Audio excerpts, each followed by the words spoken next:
Hello, and welcome to the final section of this course where we're going to be focusing on game development. So before we get into games, we're going to have to learn some more content. So in this lesson, we're going to be focusing on conditionals and writing your own functions. So the learning objectives for this lesson are that we're going to be able to construct code using if and which. We're going to be able to contrast equal with same as, and we're going to be able to recognize and or, and we're going to be able to define functions with input restrictions. So we've got a lot of content to cover in this lesson. So the first thing we're going to look at is the function if. Function if takes something and tests it against a pattern that we give it. If the test is true, then it puts out the first output that we specify. If the test is false, then it does something else. We think about if as having three parts. A test, something to return if the test is true, something to return if the test is false.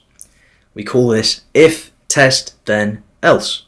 So if test is true, do this, else, do this. Let's look at an example. We can use the same pattern as we used for match Q earlier. So our test is, will the match Q of these two things give me true or false? If it's true, then do this. If it's false, then do this. So we're going to say, does match Q of hello and hello give us true? If it gives us true, then return they are the same. If it gives false, then return they're not the same. These two things are the same, so we're going to get they're the same.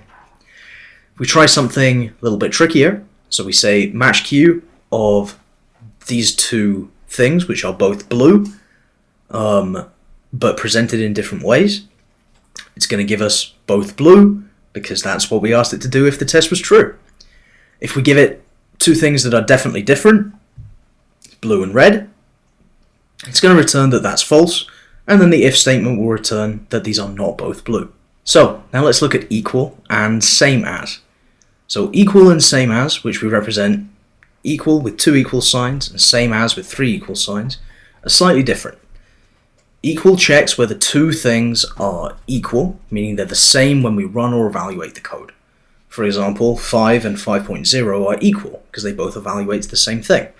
So our test is 5.0 equal to 5 returns true.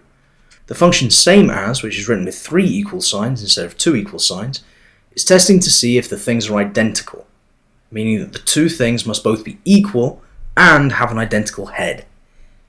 If we test 5 and 5.0 with three equal signs to test with same as, we're going to get false because they don't have the same head. 5.0 has a head of real and 5 has a head of integer.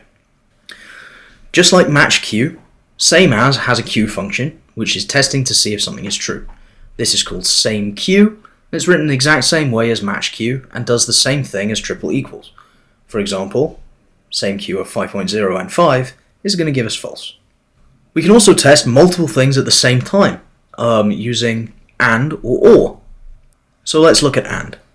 We can use the function and, which we write with two ampersands, to say that we want this subtest to be true and this subtest to be true in order for the test to tell us it's true.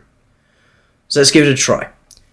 In this if statement, we're going to have two match Q statements, asking if the thing is a string that says the hello, and we're going to be asking if the thing has a head of string. If both of the match Q statements are true, this one is true and this one is true, we're going to return it's a string that says hello. If one or both of them are false, we're going to return it's not a string or it doesn't say hello. Perfect. The second function we're going to look at here is or, which we represent with two vertical bars. We use or when we only need one of the subtests to be true in order for the whole test to be true. So let's try testing if this string is a string that says hello, or if this thing is an item with a head string. If either one of those or both of those is true, it's going to return the true statement, and if both of them are false, it'll return the false statement. So again, let's try if something is totally different. So let's run through a string that says bye. So the first test is false, but the second test is true because it has a head of string. So in this case, we're going to pass it as true, and we're going to return it's a string or it says hello. If it's something totally different, we're going to give it the color blue. Then it's not a string that says hello, and it's not something with a head of string. So both of them are false. So now we're going to run through our false statement. Great, so now we're going to look at the function which. Which is a little bit more complicated but it's also much more useful. Which can perform multiple tests, which we're starting to do with if, but it can also give us a different output depending on the outcome of each test. So the structure of which is that the function is which, and then the inputs are test1, and then what happens if test1 is true, and then test2, what happens if test2 is true, etc.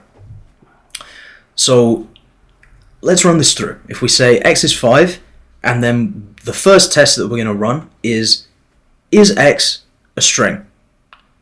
If that's true, we're going to return string. If it's not true, then we're going to move on to the next test. Is x smaller than 10? If that's true, then we're going to return number smaller than 10. And for right now, we're going to leave it at that. So if I run that with x is 5, I get number smaller than 10 because that was the first test that gave it true. What if my x is not a string and it's not smaller than 10 in this which statement? So if we set x to be 50 and then we say, is it a string? Nope, so I'm going to skip that. Is it smaller than 10? No, so I'm going to skip that. Nothing happens at all. If we don't care, then we can just do a catch-all default return at the end using the function true. So we've added at the end the function true. True will always return true, and so if it's true, then we return shrug, and that's fine. If we do care, then we can add infinite tests into the which statement. So let's try a different which. If the thing is a string, I want to be told that it's a string. If it's an integer, I want to be told that it's an integer. If it's a 5, I want to be told that it's a 5. So let's set x to be 3, and then let's do our test. So string q, not a string. We're going to skip that one. Is it an integer? Yes, it is an integer. So we're going to get integer. So great. My which tells me that 3 is an integer, and it would tell me that hello is a string. But what happens if we run it with 5? So if you run it with 5, it returns integer. And what I actually want it to return is, it's a 5. So that didn't work. Which does the tests in order that you put them in, and it stops the first time that it reads true. It tested to see if 5 was a string, got a false, then it tested to see if 5 was an integer, got a true, and returned that. So your more specific things need to be at the start of the which statement. So let's rearrange that which statement so that we start with the most specific thing right at the front, and then we go more general, and then we end with a really general statement, which is just our default. If it was none of the things that we tested for, then it must be true, and then we'll give it a shrug. So we can see now with x is 5, it's going to give us it's a 5. If we set x to be blue, it's going to give us a shrug because it didn't come up with any tests before it got to true. And if we set x to hello, it'll tell us it's a string. So, next section is specifying function input. So we learned in the variables and functions section how to write a basic function. We do that with specifying the function name, giving it what we're going to call our input, doing a set delay, and then doing something with our input after the set delay. Now that we have some more coding skills, we can get more complicated with our functions as well. So for example, we can specify what type of data the function will work with. So let's make a function that takes a real number and turns it into a color. We can do that operation with a function called hue. So hue of 0.4 gives us this nice little green color. So let's make a function, we'll call it style function, and it's only going to take real numbers. So I need to specify that the head of my x needs to be real. Then we're going to set delay that and call it hue of x, and that's what we'll return. So now when we run this function using a real number, it turns the number into a hue. If I put a string through the function, things start to get a little weird. So I haven't told it what to do with the string, so it will just return string function of hello.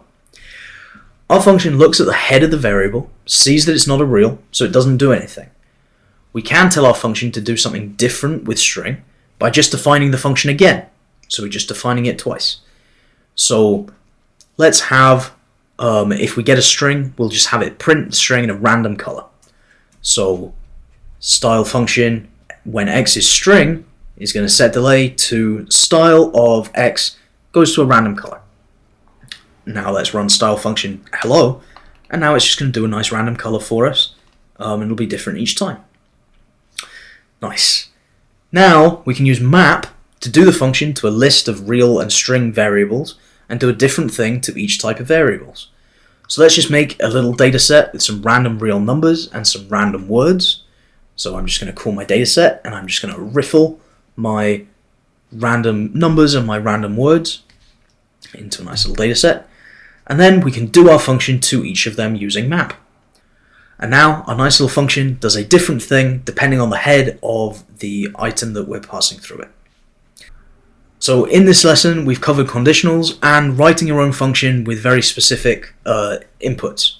And our key takeaways from this lesson are that if we want to only run code if it passes a test, we can use if or which.